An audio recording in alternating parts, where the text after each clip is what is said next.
పరిశుద్ధ దేవుని వాక్యాన్ని చదువుతున్నాము.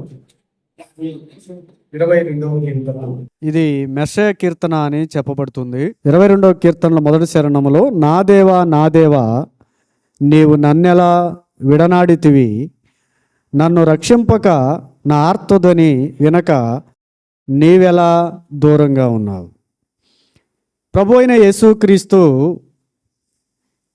ఆయనను సిలువ వేసినప్పుడు ఆయన ఒక మాట పలికాడు,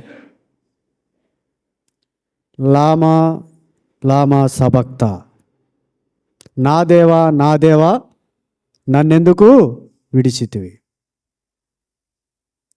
అందుకని ఇది మెస్సయ కీర్తనగా పరిగణించబడింది. ఇక్కడ ప్రభువును గురించి ప్రవశించటం మనం చూస్తాం, ఆయన శిలువ మరణాన్ని గురించి.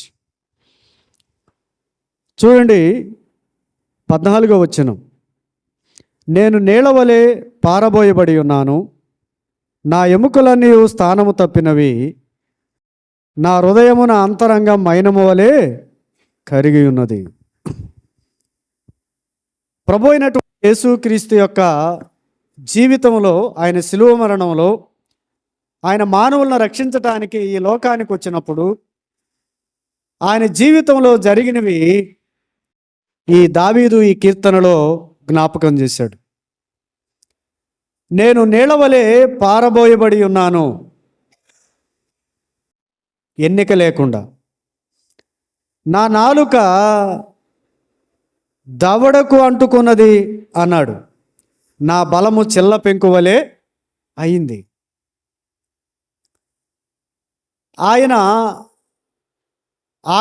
మహాకాశముల కలిగిన దేవుడు, పరలోకమున మహిమను సింహాసనాన్ని విడిచిపెట్టకూడని భాగ్యాన్ని విడిచి ఈ లోకానికి వచ్చి ఆయన మన నిమిత్తము తను తాను అప్పగించుకున్నప్పుడు ఆయన ఎముకలన్నీ స్థానం తప్పాయి, నీళ్లవలే బయట పారవేయబడి ఉన్నాడు. ఆయన హృదయము అంతరంగము మైనము వలె కరిగిపోయింది. ఇప్పుడు ఒక క్యాండిల్ ముట్టిస్తే ఏముంటుంది, అది కరిగిపోతా ఉంటుంది. అలాగా మనల్ని రక్షించడానికి ప్రభు ఆయన కరిగిపోతూ నలిగిపోతూ సహిస్తూ ఓర్చుకుంటూ సొగుసుని స్వరూపాన్ని కోల్పోతూ, తండ్రి వీరేమి చేయుచున్నారో వీరు వేరగారు, వీరిని ఏం చేయమన్నాడు, క్షమించమన్నాడు.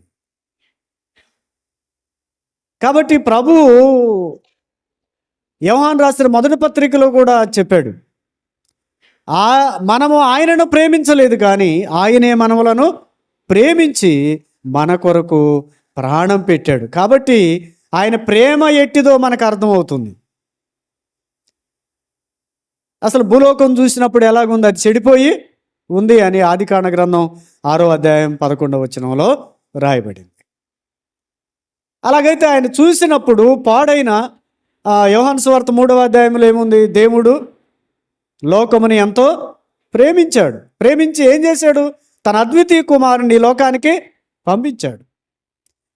మన పాపములకు బలి అవ్వటానికి, మన అపరాధములను తీసివేయడానికి కల్వరి శిలువలో మండుటెండలో ఆయన వేలాడ తీయబడి, ఆయన చేతులు పాదములు పొడవబడి, తల మీద ముళ్ళ కిరీటం పెట్టబడి, ఆయన ప్రక్కలో బళ్ళెపోటు పొడవబడి, ఆయన రక్తం అంతా మన కొరకు కార్చాడు. ఎందుకు?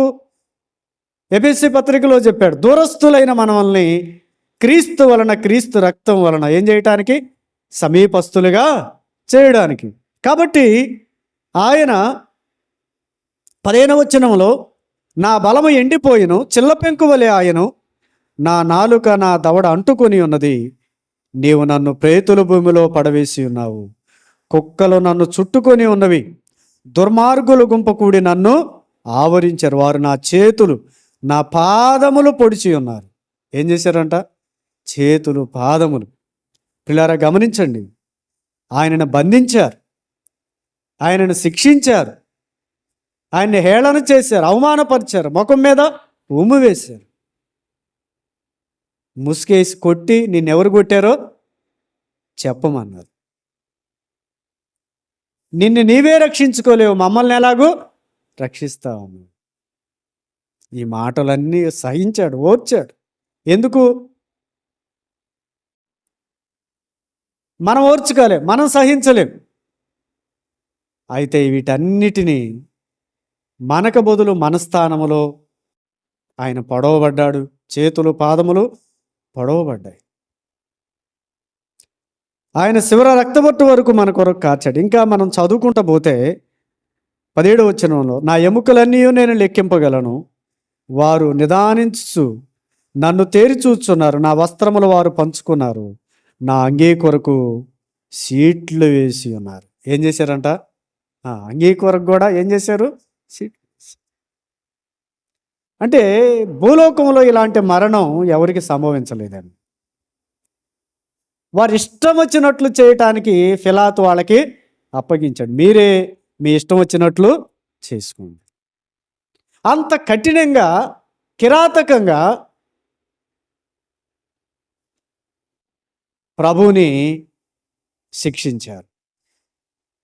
వాళ్ళు అనుకుంటున్నారు ప్రభువుని శిక్షించగానే అయిపోతుందేమో అనుకున్నారు. సాతాను కూడా అలాగనే అనుకుంది. కానీ ప్రభువు మరణించగానే తిరిగి లేవగానే సాతాను పని అయిపోయింది. మరణపు ముళ్ళును విరిచిన వాడు ఎవరు అంటే మన ప్రభు అయిన యేసుక్రీస్తు. కాబట్టి ఇక్కడ మనం జాగ్రత్తగా గమనించినట్లయితే ఆయన మన కొరకు చేసిన యెషయా గ్రంథం 53వ అధ్యాయం, యెషయా గ్రంథం 53వ అధ్యాయం చూడండి, 5వ వచనం. యెషయా గ్రంథం 53వ అధ్యాయం 5వ వచనం. మన అతిక్రమములను బట్టి అతడు గాయపరచబడెను, మన దోషములను బట్టి నలగగొట్టబడెను, మన సమానార్థమైన శిక్ష అతని మీద పడెను, అతడు పొందిన దెబ్బల చేత మనకు స్వస్థత కలుగుచుంది. చూసారు ఇక్కడ దైవ గ్రంథంలో అతిక్రమాలు ఎవరి? మని. నలగొట్టింది ఎవరిని? ఆయన. చేసింది ఎవరు? మనం. శిక్షను పొందింది ఎవరు? ప్రభు. అలాగైతే ఆ శిక్షను మనం సహించలేం, మార్చలేం, భరించలేమని ప్రభు మనకు బదులు మన స్థానంలో ఏం చేశాడు? మన పాపమును భరించాడు, మన అపరాధాన్ని భరించాడు, మనకు రావలసిన శిక్ష అంతటిని ఆయన ఓర్చాడు. అయితే మనం ఎలాంటి స్థితిలో ఉన్నామంటే 6వ వచనంలో, మనమందరము గొర్రెల వలె త్రోవ తప్పిపోతుమి, మనలో ప్రతివాడును తన ఇష్టమైన త్రోవకు తొలిగెను, యెహోవా మనందరి దోషము అతని మీద మోపెను. ఎవరిదంట? మనందరిది. ప్రపంచంలో ఉన్న ప్రతి ఒక్క మనుషుని యొక్క దోషము ఎవరి మీద మోపాడు?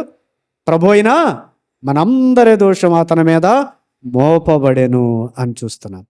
మనమందరము గొర్రెల వలె త్రోవ తప్పి మనలో ప్రతివాడు తన ఇష్టమైన త్రోవకి వెళ్ళాడంట. ఏం వెళ్ళాడు? తన మనసు ఏం చెప్పిందో, తన నేత్రం ఏం చెప్పిందో, తను ఎలాగ నడవాలనుకున్నాడు, తన ఇష్ట ప్రకారం చేశాడు. అయితే యెహోవా మనందరి దోషమును అతని మీద, అయితే అతడు దౌర్జన్యమునొందెను, బాధింపబడినను అతడు నోరు తెరవలేదు, వదక తేబడి గొర్రె పిల్లయు బొచ్చు కత్తిరించు వాని ఎదుట గొర్రెయు మౌనముగా ఉండునట్లు అతడు నోరు తెరవకుండా అన్యాయపు తీర్పు నొందిన వాడే అతడు కొనిపోబడెను, అతడు నా జనుల అతిక్రమమును బట్టి మొత్తబడెను. నా జనుల అతిక్రమమును బట్టి ఏం చేయబడ్డాడంట? మొత్తబడ్డాడు, కొట్టబడ్డాడు, చంపబడ్డాడు, ఏళన చేయబడ్డాడు. పిల్లారా గమనించండి, ఆయనను మనం చూసినట్లయితే 9వ వచనం, అతడు మరణమైనప్పుడు భక్తిహీనులతో అతనికి సమాధి నియమింపబడేను. 53:9లో అతడు మరణించినప్పుడు అంట భక్తిహీనులతో అతనికి సమాధి నియమించబడి. నిజమే, నిజమే. ధనవంతుని యొద్ద అతడు ఉంచబడెను, నిశ్చయముగా అతడు అన్యాయమేమీ చేయలేదు, అతని నోట ఏ కపటము లేదు. అతని నోట ఏమి లేదంట? ఏ కపటం లేదు. మరి మనము కపటం లేని వారుగా ఉండాలి. ఆరాధించే మనం, ప్రభువుని సేవించే మనం, దేవుని యందు భయభక్తులు కలిగినటువంటి మనం ప్రభు సన్నిధిలో ప్రభు యొక్క పరాధాల దగ్గర కనిపెట్టుకొని మనం జీవించవలసినటువంటి అవసరం ఉంది. అందుకని 10వ వచనంలో అతనిని నలగొట్టుటకు యెహోవాకు ఇష్టమాయను. ఏందంట? అతను నలగొట్టుటకు యెహోవాకు ఇష్టమాయను. ఆయన అతనికి వ్యాధి కలుగు చేసెను. అతడు తన్ను తానే అపరాధ పరిహారార్థ బలి చేయగా అతని సంతానము చూసును. అతడు దీర్ఘాయుష్మంతుడకు యెహోవా ఉద్దేశం అతని వలన సఫలమగును. దేవుని ఉద్దేశం ప్రభు అయిన యేసు క్రీస్తు వలన ఏమైందంట? సఫలమైంది. అతను నలగొట్టుట దేవునికి ఇష్టమైంది. ఆయనకి వ్యాధి కలుగు చేశాడంట. ఏం కలుగు చేశాడు? బాధ, వేదన, మనందరి పాపదోషమును పరిహరించటానికి. 11వ వచనం, అతడు తనకు కలిగిన వేదనను చూసి తృప్తి నొందును. ఏందంట? అతనికి కలిగిన వేదనను చూసి తండ్రి అయిన దేవుడు తృప్తి నొందును. ఎందుకు? నా ప్రజలను రక్షించటానికి, నేను అనుకున్నట్లుగా నా ఉద్దేశ ప్రకారము మరణం అనుభవించి చనిపోయి సమాధి చేయబడి 3వ దినాన మృత్యుంజయుడిగా తిరిగి లేస్తాడు. అతడు తనకు కలిగిన వేదనను చూసి తృప్తి పొందును. నీతిమంతుడైన నా సేవకుడు జనుల దోషములను భరించి తనకున్న అనుభవ జ్ఞానము చేత అనేకులను నిర్దోషులుగా చేయటానికి, అనేక మంది దోషులను ఏం చేయటానికంట? నిర్దోషులుగా. అంత మాత్రమే కాదు, ఆయన గురించి వ్రాయబడిన మాట 12వ వచనం చూడండి. 12వ వచనం, కావున గొప్పవారితో నేను అతనికి పాలు పంచిపెట్టెదను, గనులతో కలిసి అతడు కొలసము విభాగించుకొనును. ఏలయనగా మరణము నొందునట్లు అతడు తన ప్రాణమును ధారపోసెను. అతిక్రమం చేయ వారిలో ఎంచబడిన వాడాయను, అనేకుల పాపమును భరించెను. పాపాలు భరించాడు. ఇంకా అతడు తన ప్రాణమును మన కొరకు ఏం చేశాడంట? ధారపోసాడు. ఆయన అతిక్రమము చేయవారిలో ఎంచబడిన వాడాయను. అతిక్రమము చేసిన వారిలో ఎంచబడి. అతిక్రమములు మనవి, పాపము మనది, అపరాధం మనది, దోషం మనది. వీటన్నిటిని భరించి మరణ వేదల నుంచి మనల్ని విడిపించి దేవుని రాజ్యానికి వారసులుగా చేయడానికి తనను తాను మన కొరకు అప్పగించుకొనెను. మనకు రావలసిన శిక్ష అంతటిని ఆయన భరించాడు. మన పాపమునకు రావలసినటువంటి శిక్షను భరించి మనల్ని దేవుని రాజ్యానికి వారసులుగా చేశాడు. అందుకై దేవునికి హృదయపూర్వకంగా నోరారా కృతజ్ఞతాస్తుతులు చెల్లిస్తూ